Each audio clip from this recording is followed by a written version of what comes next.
السلام علیکم۔ آج ہم اس ویڈیو میں کاربوہائیڈریٹس کے بارے میں بات کریں گے۔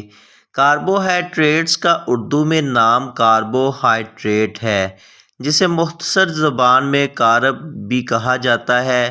کیمیکل کی زبان میں کاربوہائیڈریٹ کاربن یا ہائیڈروجن اور آکسیجن کے غیر جانبدار مرکب پر مشتمل جدول یا گروپ کا کیمیائی نام ہے۔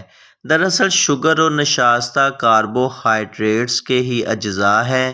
انسانی جسم میں کاربوہائیڈریٹ کی کمی یا زیادتی دونوں ہی غیر صحت مندانہ چیز ہیں، لیکن کاربوہائیڈریٹ کی زیادتی زیادہ خطرناک ثابت ہوتی ہے، کیونکہ جسم میں ذیابیطس جیسی خطرناک بیماری کاربوہائیڈریٹ کی زیادتی کی وجہ سے ہی ہوتی ہے۔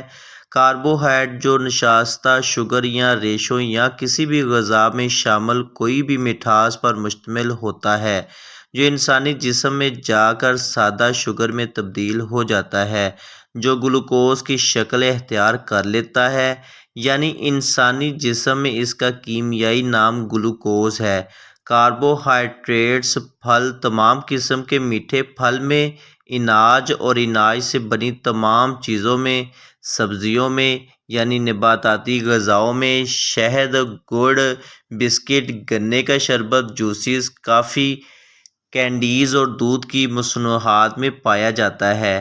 چینی یعنی شوگر، شہد، چاول، بریڈ اور آٹے وغیرہ میں بھی کاربوہائیڈریٹس کی مقدار زیادہ ہوتی ہے۔ امریکہ کے میڈیکل تحقیق کے مطابق کاربوہائیڈریٹ جسم کو توانائی پہنچانے کا بنیادی ذریعہ ہے، اس لیے یہ بنیادی خوراک کا درجہ بھی رکھتا ہے۔ کاربوہائیڈریٹ کے 1 گرام میں 4 کیلوریز یا حرارے ہوتے ہیں۔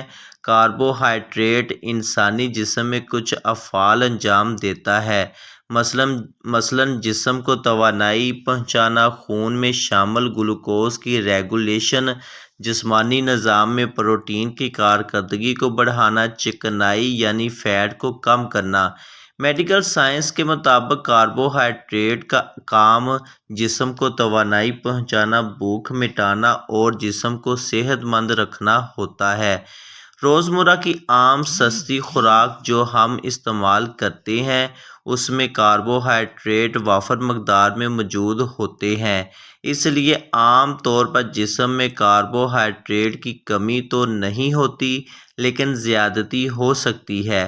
لیکن اگر جسم میں کسی وجہ سے کاربوہائیڈریٹ کی کمی واقع ہو جائے تو جسم کمزور ہو جاتا ہے، جسم کا وزن کم ہو جاتا ہے اور قوت مدافعت پر اثر پڑتا ہے، جس سے انسان کو کوئی بھی بیماری لاحق ہونے کا خطرہ بڑھ جاتا ہے۔ اس لیے کاربوہائیڈریٹ کی کمی دور کرنے کے لیے ایسی غذاؤں کا استعمال کرنا چاہیے جن میں کاربوہائیڈریٹ کی مقدار زیادہ ہو، جو ہمارے نظام جسم میں آہستہ آہستہ جذب ہو جاتا ہو۔ اگر اس کی مقدار خون میں زیادہ ہو جائے، یعنی ضرورت سے زیادہ تجاوز کر جائے، تو انسانی صحت کے لیے خطرہ ہے، کیونکہ بلڈ شوگر لیول بڑھ جاتا ہے اور خون میں شوگر کی مقدار بڑھ جانے سے ذیابیطس یعنی شوگر کی بیماری ہو جاتی ہے اور انسانی جسم کے خون میں اسپائکس پیدا ہو جاتی ہیں۔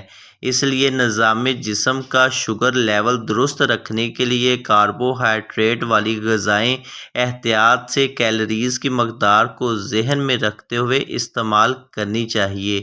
میں امید کرتا ہوں کہ آج کی یہ ویڈیو آپ کو پسند آئی ہوگی۔ ایسی ہی اچھی ویڈیو دیکھنے کے لیے میرے چینل کو سبسکرائب کریں، لائک کریں، شیئر کریں اور اپنی دعاؤں میں یاد رکھیے گا۔ اللہ حافظ۔